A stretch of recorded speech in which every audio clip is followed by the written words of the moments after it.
Hello and welcome back to Knack Kitchen, where this week we've got these beautiful apples which we'll turn into a classic apple pie. Now, although I say classic, I am departing from tradition because I'll be making an oil-based pie crust as opposed to a buttery short crust, and I'll discuss those reasons as we reach the crust.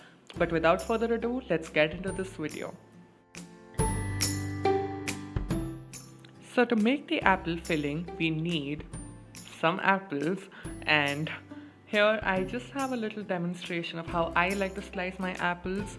You can slice them whatever which way you like, although try and keep your slices as around an inch long and about half an inch to 3/4 of an inch wide. That would be like an ideal size for your apples, as they'll cook but they'll maintain their shape and not become soggy and mushy as they bake. So to our diced apples, I'm going to go ahead and add some lemon juice.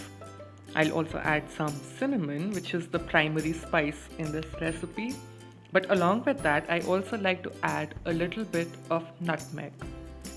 Once those two spices are in, I'll add some brown sugar.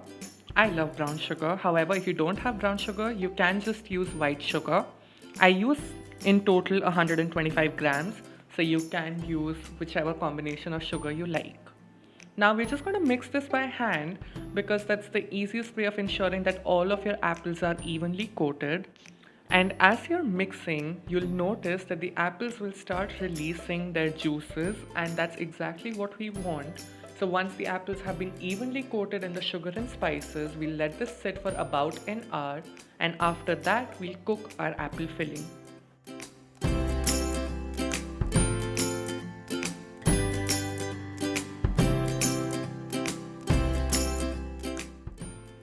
Now to make your apple filling, we start by heating some butter in a saucepan, and once the butter is melted, we're going to add the apples along with the juices that it has released, and you can see that there's a lot of juice in this mixture right now, which we're going to eventually boil and reduce.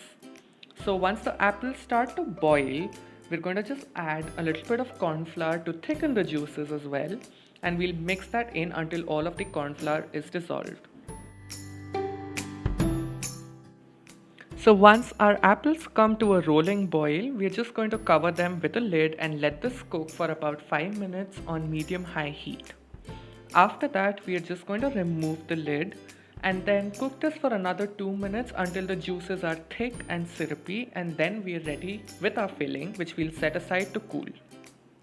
The only thing to be kept in mind here is that the apples should still hold their shape and not become mushy. So while the apples are cooling down, we can start on our pastry crust, and we start with some flour, to which we're going to go ahead and add the oil, and I'll also add my icing sugar. If you do not have icing sugar, then you can just blend regular sugar into a fine powder. So we'll mix this together with a spatula until it looks like a mixture of wet sand. And after that, we'll go ahead and add some water, and I'm not specifying the quantity because it will really depend on your kitchen conditions.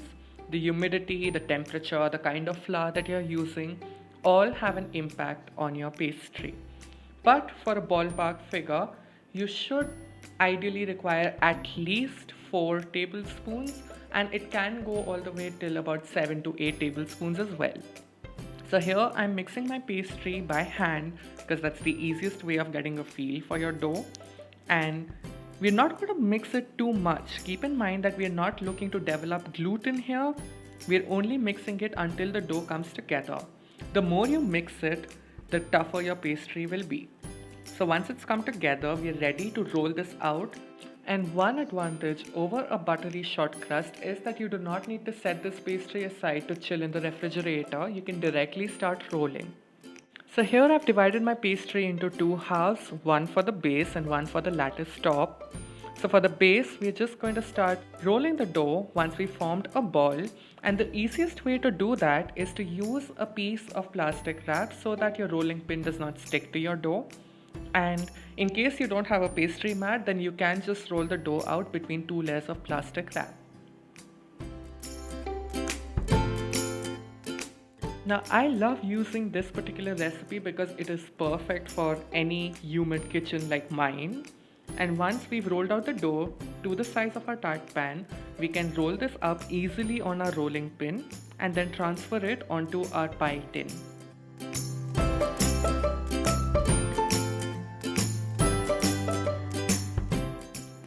So at this point, in case you have any gaps in your pastry, you can patch that up and adjust accordingly. After that, we will trim off the edges, but we'll keep a border of about ½ an inch. And now our base is ready. It can go in the fridge while we work on the top of our pastry with the other half of the dough. So we've rolled it out exactly like the previous pastry dough. And now we're just going to cut thin strips using a knife. And those strips will be used to create our lattice design.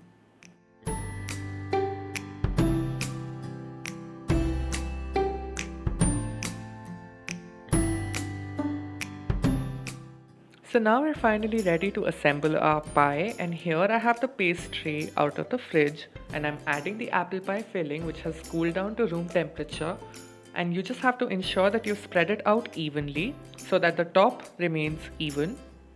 And now for the lattice top, I think it's just easier for you to see the video and understand as opposed to me having to explain it verbally. So you're basically just going by alternate strips. So first I overturned the even strips and now I'm doing that with the odd ones, and I repeat the same thing for the other side as well.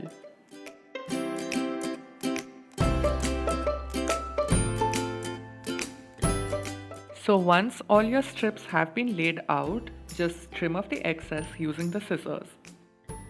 I made a little bit of extra pie dough so as to make some braids for the edges, and here I'm just using the tip of my finger to spread some water which would help the braids to stick to the edge of the pie dough.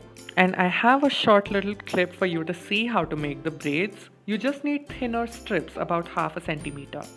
And now I'm applying my egg wash, which will give this pie a beautiful brown color.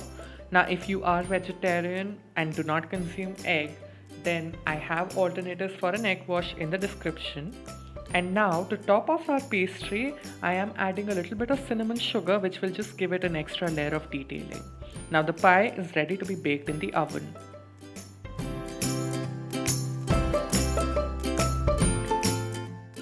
So now on to the most challenging part of the recipe. You need to let this sit for at least 2 hours before you slice into it. So here you have my interpretation of a classic apple pie with an oil-based pie crust which is just as flaky and delicious as a buttery pie crust, but it's a lot healthier. So what are you waiting for? Go and give this recipe a try. And if you like this recipe, please do give this video a thumbs up and do subscribe to the channel so you do not miss out on any new videos. And with all that being said, thank you so much for watching, and I will see you next week.